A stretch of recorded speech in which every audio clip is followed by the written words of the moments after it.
नमस्कार, मैं Manish Sharma AGB news में आपका स्वागत करता हूं। आज हम आए हुए हैं उदयपुर और आज हम आपको एक ऐसी शख्सियत के बारे में बताना चाहते हैं जिन्होंने अपनी पूरी उम्र समाज सेवा में निकाल दी।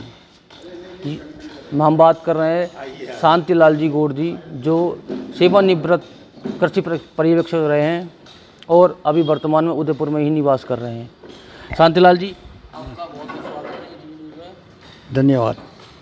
हम ये जानना चाह रहे हैं आपसे कि आपने 80 साल की उम्र है आपकी और आपने समाज को किस तरीके से अब तक आगे बढ़ता हुए देखा है। आपने समाज की उन्नति के लिए क्या क्या प्रयास किए? मैं प्रथम बार जो है बूंदी के अंदर मेरी सरकारी नौकरी में नियुक्ति हुई, तो वहाँ करीबन 60-70 घर थे। तो वो व्यवसाय की पहचान थी उनको। तो मैंने सबसे पहले प्रयास किया कि एक ही पहचान हमारी हो, आदिगौड़ ब्राह्मण समाज। तो मैं कुछ टाइम तक रहा वहाँ पे। उसके बाद मैं जयपुर चला गया था। जयपुर जहाँ अभी सुप्रीम कोर्ट बिल्डिंग है, उसमें पहले एग्रीकल्चर डिपार्टमेंट था, वहाँ मैं नौकरी करता था। फिर मैं वहाँ से जालौनी के रास्ते में मैं अपना मकान लिया। उसके बाद मैं मूर्ति मोहल्ले से होकर के डायरेक्टरेट जाता था। फिर मेरे दिमाग में आया कि वहाँ भी जो व्यावसायिक पहचान है समाज की, तो मैंने विचार किया कि अपन राजस्थान में क्यों नहीं हम गाँव में अपने समाज का पूरा जानकारी लेके किस किस व्यवसायों में बटे हुए या कितने डिवीजनों में बटे हुए हैं। तो मैंने सन 1971 के अंदर जोधपुर ट्रेनिंग में गया, 6 महीने की ट्रेनिंग में गया। जोधपुर में मैंने प्रयास किया कि हमारे यहाँ समाज कितना हक है। तो वहाँ कुछ समाज नाथद्वारेकार, दूसरा समाज भी वहाँ मौजूद था, वहाँ मेरा परिचय हुआ।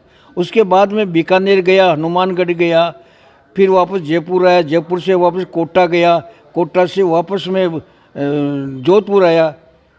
उसके बाद जो है मैंने एक रिपोर्ट तैयार की कि मेरा समाज राजस्थान में कहाँ कहाँ पर किस किस व्यवसाय में कार्यरत है। उसके बाद मैं जयपुर से मैं वापस चित्तौड़ आ गया। चित्तौड़ आने के बाद वहाँ मेरे सामने कई समस्या आई। चित्तौड़ में हमारा समाज नहीं है, दूसरा समाज हमारा दूसरा डिवीज़न है। तो फिर उनसे हमारे मेल मिलाप होती रही।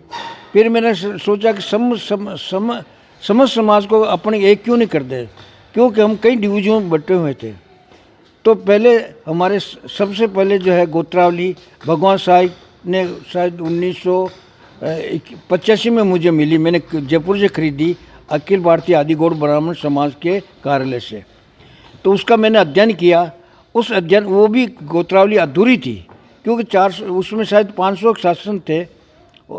तो उन दूसरे ग्रुप में ये शासन नहीं मिलते थे। उस वक्त क्या कि अपने अपने ग्रुप की गोत्रावली निकालते थे। जैसे उदयपुर के अंदर 2 समाज है, दो तरह की। एक तो मेवा बट में क्या नाम, चित्तौड़ में एक अलग बट्टू का बामणा, एक ग्रुप है जो ये मंदसौर वगैरह, नीमच वगैरह, मालवा में गोमा, और एक ग्रुप जो है अपने उदयपुर में मेवाड़ चोकला के नाम से है, और एक ग्रुप जयपुरिया गौड़ के नाम से है। तो मेरा सेवानिवृत्ति के बाद इन लोगों से मेरा संपर्क हुआ। मतलब कि आपने अपनी नौकरी के दौरान करीब करीब पूरे राजस्थान घूम लिया और पूरा एनालिसिस किया, और उसके बाद में समाज को एक करने के लिए, एकजुटता लाने के लिए आपने क्या प्रयास शुरू किए? फिर मैं इन समाजों में अपनी गोत्रावली को, अपनी किताबें थी उस वक्त, गोत्रावली तो मेरे पास एक थी। भगवान साई के बाद आई आदिगौड़ ब्राह्मण समाज ने 3 संरक्षण निकाल दिए थे, और चौथा जो है एक गोंजी नाम के व्यक्ति ने जो निकाला अच्छी गोत्रावली, उसमें 1410 शासन थे। उनकी फ़ोटो कॉपी कर करके मैंने जहाँ भी मैं जाता था समाज में, जैसे इंदौर, उज्जैन, रतलाम और कोटा, बूंदी, जब उनकी फ़ोटो कॉपी को देता था उनको जानकारी के अनुसार। और कोई लोग मेरे से डाक से भी मंगवाते थे, डाक से भी मैं भेजता था। ये प्रचलन चलता रहा।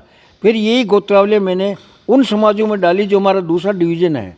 तो उन लोगों ने कहा कि आप और हम तो एक ही हैं। तो मैंने प्रयास किया कि एक है तो हम क्यों एक प्लेटफॉर्म में क्यों नहीं आ जाए। फिर हमारे यहाँ शादी ब्याह भी होने लग गए।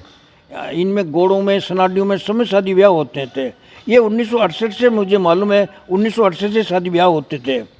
फिर हमने एक ग्रुप भी बनाया था, ये राजेंद्र गौड़ जो है हमारा, उनका प्रयास हुआ कि यार अपन क्यों एक ग्रुप नहीं बना दें ताकि आप लड़कियाँ लो और हमें लड़कियाँ दो। ये भी हमने प्रयास किया। इस तरह से हम सब ये मिलजुल करके सब समाजों में तीन ग्रुप, यहाँ भी 3 ग्रुप थे। एक तो जयपुरिया गौड़ के नाम से, एक प्रवासी गौड़ के नाम से और एक गौड़ चोकला के नाम से। मैं तीनों में जुड़ा और तीनों में अपनी भागीदारी बढ़ाई।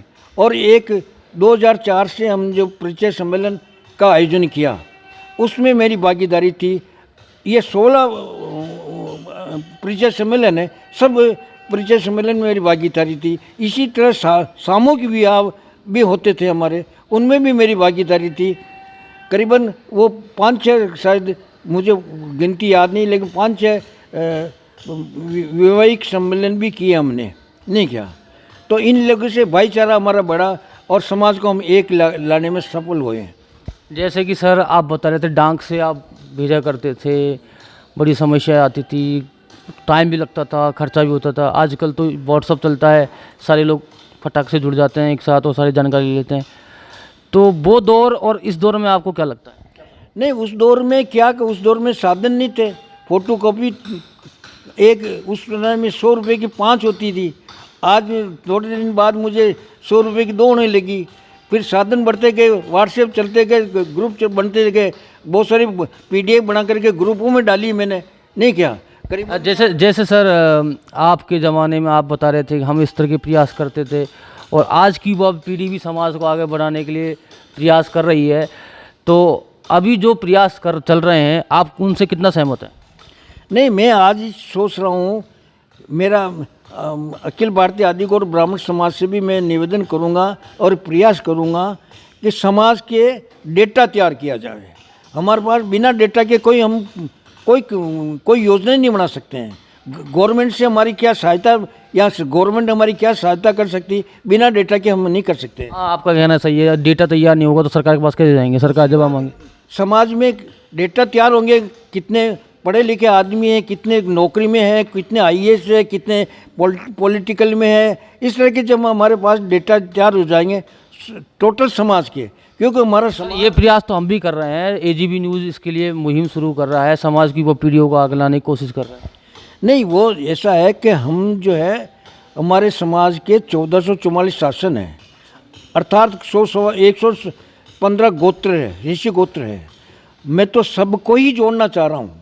ये सब ब्राह्मणों में सबसे बड़ा समाज है।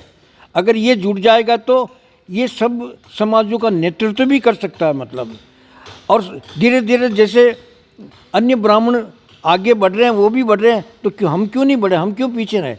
जैसे अगर हमारे पास डेटा तैयार हो जाएंगे तो डेटा से हम उनके व्यवसाय किस लाइन में जाना चाहते हैं, उन बच्चों का हम मार्गदर्शन कर सकेंगे। और किसी को नौकरी वगैरह में जाए तो उनके लिए समाज में ऐसी व्यवस्था करें तो वो उनके कि भाई किस लाइन में जाना चाहते हैं तो उनके गाइडलाइंस भी तैयार करें और उनको सजेशन दे सके। आज मीडिया का साधन है, चाहे व्हाट्सएप पे दे सके या ग्रुप बनाकर दे सकें, उनको इन्फॉर्मेशन के भाई इस लाइन में जाओ। सर आप तो जैसे उस ज़माने पढ़ लिए थे, गवर्नमेंट जॉब लगी थी, आपने बच्चों को पढ़ाया लिखाया आगे, लेकिन आज भी अपने समाज में बहुत से लोग ऐसे हैं जो बच्चों की पढ़ाई पर ज़्यादा फोकस नहीं करते हैं। कोई मूर्ति में घुस गया, कोई मार्बल का काम करता है, तो उन लोगों के लिए आप क्या करें? देखिए, ये समाज के अंदर क्योंकि आज भी परिस्थिति ऐसी है कि साधन नहीं हो पा रहे हैं, हम पीछे क्यों रहे कि एक तो हम व्यावसायिक समाज में बच्चे थोड़ा सा पढ़े और अपने धंधे में लग जाते थे।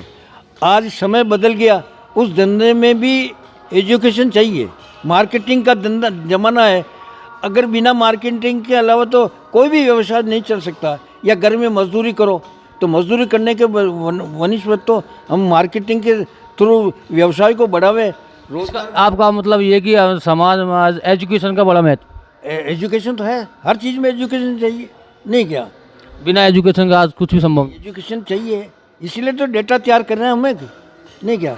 डेटा यार तैयार करेंगे तो किस लाइन में आदमी जा सकता है, उसकी गाइडलाइंस हम तैयार कर सकते हैं संगठन के थ्रू, नहीं क्या? वरना हमें मालूम, संगठन को मालूम नहीं क्या। तो क्या संदेश देना चाहते हैं कि युवा पीढ़ी क्या करे और समाज के लोग आगे बढ़ने के लिए उनको क्या करना चाहिए, क्या संदेश है समाज के लिए? लड़कियों को ज़्यादा पढ़ानी पड़ेगी। अगर लड़कियां जो पढ़ जाएगी तो वो अपने परिवार को सुधार सकेगी, अपने आने वाली संतानों को अच्छा मार्गदर्शन दे सकेगी। इसलिए सबको एक प्लेटफॉर्म में आकर के विचार विमर्श करना चाहिए। संगठन को भी चाहिए अलग अलग जगह जा कर के, जैसे कोई भी कॉन्फ्रेंस करना चाहिए कि समाज को इकट्ठा करके अपने विचार रखना चाहिए। विचारों का आदान प्रदान करने से ही समाज आगे बढ़ेगा। सर, जैसे एक चीज़ हो रहा है कि समाज के उत्थान के लिए सभी लोग प्रयास कर रहे हैं। कोई अपने स्तर पर कर रहा है, कोई अपने स्तर पर कर रहा है। कुछ संस्थाएं भी बनी हुई है, संस्थाएं भी कई सारी बनी हुई है, तो उनको लेकर आपका क्या मानना? देखिए, संस्था जो बनी हुई है उनके पास गाइडलाइंस नहीं, उनके पास कोई डेटा नहीं, उनके पास कोई प्रोग्राम नहीं, केवल एक पद की लालसा है।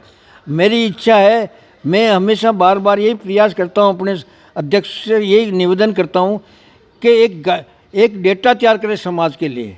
नहीं क्या, हम सब लोग मिलजुल कर काम करें, आपका मिलजुल के काम करें और एक डेटा तैयार करें। डेटा तैयार करेंगे तो हम जो है कोई भी प्रोग्राम बनाएंगे तो समाज के लिए कि भाई हम अगले साल के लिए ये प्रोग्राम रखें। हमारे पास योजना बनाने के लिए सारे डेटा चाहिए, बिना डेटा के हम कोई। बहुत बहुत धन्यवाद शांतिलाल जी, आपने समाज को गाइड किया, सबका भला सोचते हैं आपने अपनी करीब पूरी ज़िंदगी इस समाज सेवा में गुजार दी है। तो आज के लिए बस इतना ही, मुझे दीजिए इजाज़त। अगले वीडियो में मिलेंगे किसी और शख्सियत के साथ।